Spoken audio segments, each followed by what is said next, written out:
re-signing Al Horford would be a priority. Is that still a priority to you guys at this point? I don't know what I can say about this or not say about it. I mean, we made offers to both Luke and Al. We would love to have had both of them back. I'd say that's unlikely. And, the only reason I haven't talked about Al is because that's not final. I could probably talk about Al my whole press conference and not say enough. But, I don't want to speak in absolute terms until an ultimate decision is made. Oh, Brad Stevens, say it ain't so. But it's clearly so. Al Horford's not coming back. We all kind of assumed that would be the case. Yeah. But hearing it there, I want to give credit to Brad Stevens, though, before we get into this. Okay. I mean, listen, he sits up there. He is as transparent as it comes. Yeah. Like, he literally led with saying, I don't know what I can and can't say. Yep. But he still brought us into the conversations. They obviously made an offer to Al that's below what Al believes he should be getting. But that's because that's the only offer they can make to Al because the money's funny right now. Right. But, I mean, listen, you and I talked about Luke Kornet getting the bag from the Spurs. Mm-hmm. And I'll never forget when he got that bag, we were both very happy for him. Thank you for the ring. Thanks for the contributions. Yeah. Ain't no damn way, if you had the money, you were paying that for Luke Kornet. No. Okay, so good for you to go to the Spurs, get your bag, and you're on a good team. 100%. We were happy for him. Yeah. Al feels different to me. I dream of a world where Al would take a pay cut, stay here, just for when Tatum comes back, and you can kind of run this thing back. Like a 2-3 year deal. I know. I said I dream. Okay. It's a dream. Yeah. A brother can dream. Yeah. I know it's not going to happen. You're dreaming wild right now. I know, but I'm saying I do dream of that. Yeah. I wish there was a world in which he loved it here so much that he was just like, you know what? I want to be here for when Tatum comes back and make another run at this thing. Yeah. Now, what we're hearing rumor-wise with Al makes a lot of sense. Yeah. Retirement or the Warriors. Yeah. I get it. If he goes with Steph, I'm not even upset with that. I'd probably do the same thing in his role. Yeah. But somebody's got to play center. This front court right now as a whole, Ountae, oh my God. It is the struggle bus. Yeah. And the whole front court is driving it. Yeah. No, I mean, you look at what the Celtics did this offseason, and you knew, okay, they're making some deals to get under the apron. They were making deals to get under the apron. You have to. Were they really that focused on trying to build up a center for the future? No. It doesn't look like it, you know what I mean? But, I mean, they went out and they traded back, which I was pissed about in the second round.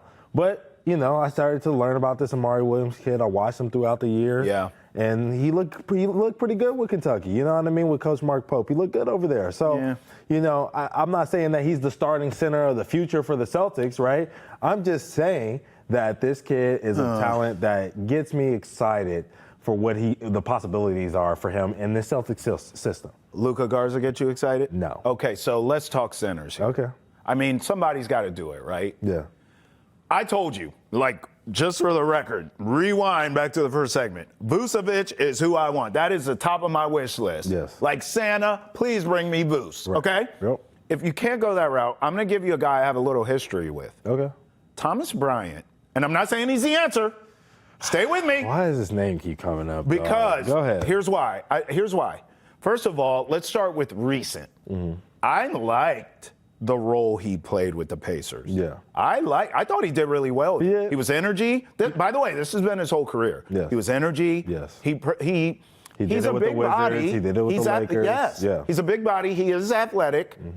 I like Thomas Bryant, and I think the fit here would work because of the culture here. He's a likable guy. Now, when I say I have history, I covered him with the Wizards. Yep. And with the Wizards, at that time, the expectations were high for him. That was your first mistake, okay? Right. That's not who he is. He's a role player. He's a role-playing big. And he can be that here, but I think here he would get more playing time, and what he does bring to the lineup is needed. I think they need an athletic big. I think they need someone who brings that kind of energy. I think they need someone who's been on a winning team. He knows what that looks like coming off the Pacers run. Right. And he played really well down the stretch for them. He did. In his role. Yes. I like Thomas Bryant as far as depth and as far as you just need someone like that now. If you're just throwing, right now, what it feels like to me, front court wise, they're just throwing bodies out there. Okay, well, why the hell not add a Thomas Bryant, who is another body, but he's someone who fits here and I think could bring some value to the Celtics. You hate it. Yeah, I do. Why? I do. Why? And the reason that I hate it is just like I don't see Thomas Bryant as something that's going to get them over the hump. You know what I'm saying? No, of course not. I don't see him accepting that low of money. Like you said, he just went on a championship run. Might be looking to get paid. He's going to be looking probably to get paid a little bit here. You got to think about this dude that's 27 now. You know what I'm saying? He hasn't gotten that contract yet. No, He's been around these winning teams now. He was with Denver, you know what I mean, after the year that they won the championship. That's right. You know what I'm saying? He was with Miami, you know, and they've always been kind of a winning culture, you know what I'm saying? Now with Indiana, you know, I'm at this point where I'm like, he's going to be searching for money. I don't think he's in it for, you know, a win or championship or anything like that. I think he's trying to get paid. Well, he could get time here, though. Like, if it's, let's have this convo real quick. 2-year deal? Well, before we even get to the financials, I'm saying if he's a big picture thinker, right? I would go to Boston because A, it's the Celtics, and you have a chance to win, of course. But B, this year in particular, you're gonna get burned. You're gonna get run. Yeah. So big picture thinker, okay, I can win. It's a high profile, you know, one of those ones in terms of organizations and franchises, high profile, big stage. And I'm going to get minutes, which can then lead me to the bag. I think right now, possibly, could be a little premature for him to think what I've done with Indiana is going to get me a bag. In fact, if I remember properly, against the Knicks, he was great. Yeah. I don't have many Thomas Bryant memories in the finals. No disrespect. But the Knicks series, he stands out in my head. Yes. I could be wrong. Check the numbers on that. I'm sure they will in the comments. Yeah. But with that being said, it's not like he went out and had a great series against the Thunder. But it could be premature for him to think I'm going to get a bag yet. But then again, everyone in the NBA who literally has any size on him at all is getting a bag. So I could be tripping on that. Yes. He's also expanded his game out to 3. He took a 1-year deal this year with the Pacers. Okay. You know what I'm saying? So he was clearly looking to show, hey, I can shoot the 3, I can do this, I can do that. This was a prove-it year for him. You're right. He's going to want to And he's going to feel like he proved it. Yeah, you're right. But okay, you're talking free agency. I'm going to talk trade with you. Okay. Yes, the answer is yes. Jenny, ISO. Yes. I don't give a damn who you name. You can tell me old man Shaq right now. Okay. Yes. So what about this? What about Nic Claxton? What about trading for him? Loserville I stand with Brooklyn. corrected. Loserville with Brooklyn. I stand corrected. But this is what everything that you want in a big right now. Vertical, athletic, above the rim, rebounds. What's his money? Block shot. What's the money situation? He's just under. This would be for Simons, possibly. This would be, I think he's a depreciating. He's a depreciating contract, so it goes down every year. Yeah. Which is a contract that you would like, knowing that Tatum's money's going to get bigger every year. JB's money's going to get bigger every year. He's about $24 million right now. How did we get here, man? Depreciate. Well, 25 this year, 23 the next year, 20 the year after that. How did this happen? What? You don't like Nic Claxton? Yeah, fine. The answer is yes. I'd make the trade. Okay. So fine. You don't like Nic Claxton. I don't No. You don't like Nic Claxton being the Boston Celtics. You're not in love with it. That's the honest truth. Yeah. Okay, then. So who looks the most ready to start for this team then? Oh, my God. Yeah. Right. Give me that. Claxton, come on down. No. Stay with me.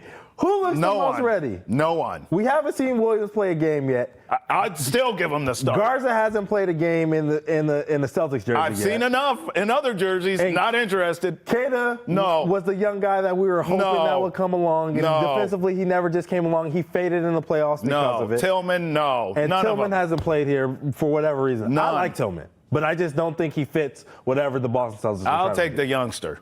So you're going to start Williams? Yes. And you haven't even seen him play a game? Exactly. Okay, well, we're going to see him play this But weekend. I don't hate the Simons, Claxton works financially. Okay, so then, yes. Yeah, I don't hate it. So then Simons and Claxton. Yeah, Simons for I don't hate it. Claxton. Like, Okay, hold on. Would you rather have Claxton over Vooch? Because I'd rather have Vooch. No, I would rather have Claxton. Okay. I mean, That's where we differ. 100%. We're talking about a 26-year-old. Yeah, my guy's old. Right. Old man River. And like I said, a depreciating contract that's going to be here with JD. My guy's more consistent. And JT. We don't need him to do anything. We need him to freak. You don't need throw it in, hit a 15-footer. That's not the Celtics game. You know what I'm saying? You're saying need the somebody athleticism, who's going to set that screen, roll hard as heck to the rim. He can do. Force defenders to freaking collapse, and What's then his defense? he's a good defender. All right. He's a good defender. He's played with the Nets, though. Like, they didn't have nothing. They had Cam Johnson out there. Right. And then Cam Thomas, who's still a free agent right now because he doesn't guard a lick or do anything on the defensive end either. They had a bunch of... They're a bad defensive team. Right. They had mixed-matched guys out there. They are a horrible defensive team. They're a horrible had team. Some really good defenders. Some bad defenders. Right. Keon Johnson being one of the really good defenders. Yes. You know, and some bad defenders like Cam Thomas. I don't hate like your was saying. trade. This dude's, he's going to, with Tatum and Brown,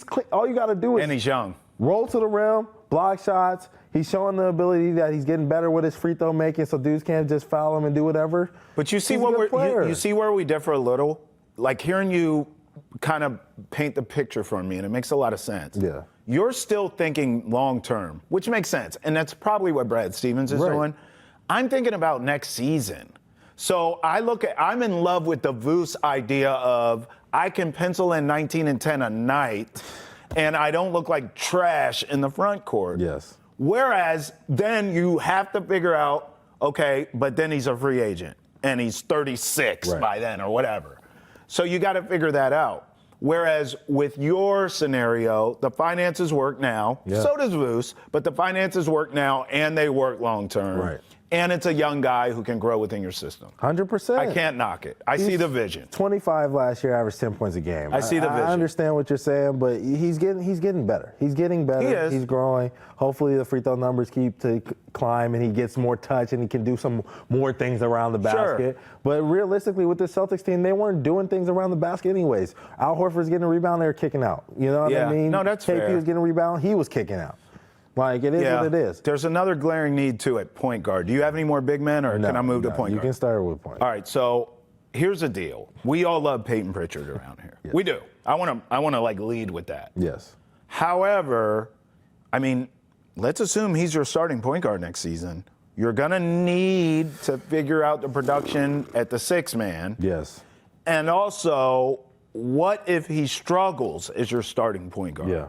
So not only do you need a really solid backup, but you need someone that if Pritch struggles, you can say, nope, Pritch, you're going back to the bench and you're in, whoever you are. Yeah. With that being said, I don't want any, and this is so opposite of who I am. I always want the big names. Yeah. But because of the scenario here that we just laid out, and it's fair how I laid it out, right?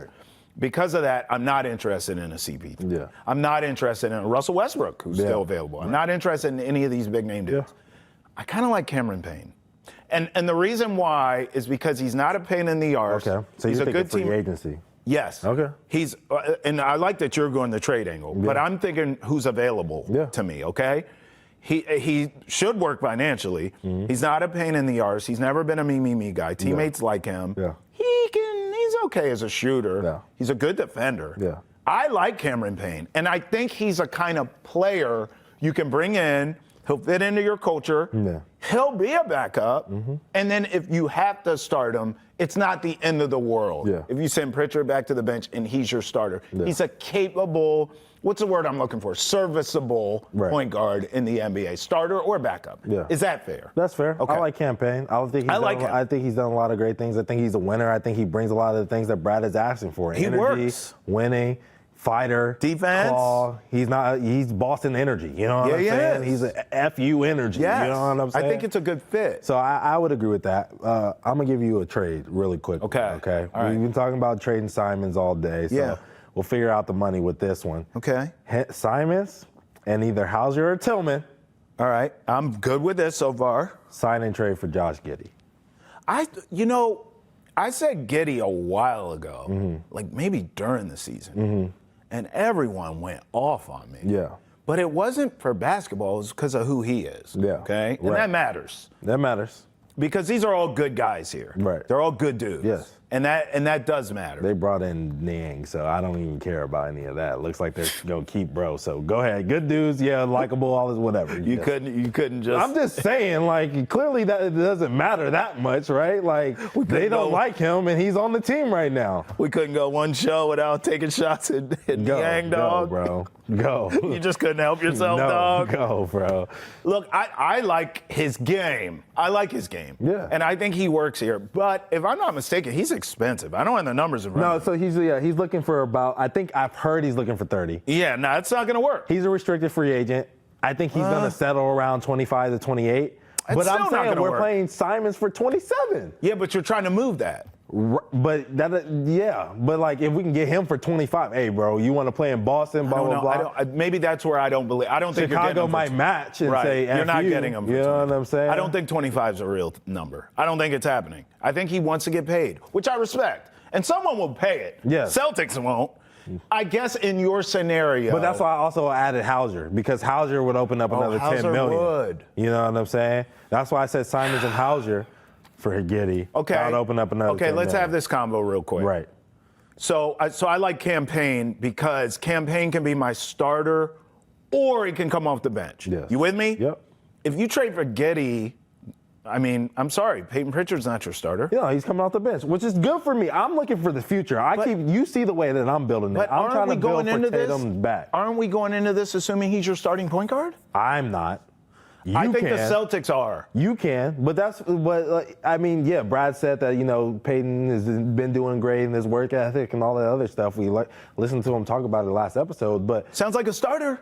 I personally don't think Peyton's ready to be a starter in the NBA, and so I would like to have Josh Giddey. You have 6'6", he's defense switchable. He's a starter. Playmaker. He's shot 37% from three last year. Please don't think I'm disagreeing with you. Okay. Because if you get Josh Giddey, that's my starter. Yeah. Right?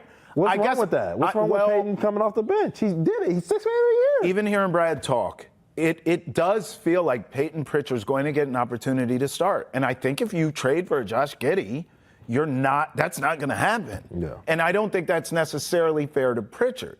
That's why I'm saying you need to get someone who can be a backup and is a serviceable starter in case. You with me? Oh, yeah. In case of emergency, break glass. Right. Boom. And you send Pritchard back to the bench. If you get a Giddy, Pritchard's not even going to sniff the starting lineup. That's where I'm at. And I'm not saying it's going to cause a rift, but Pritchard could feel a type of way. He could. And maybe he should. Listen, with next season, we're already punting.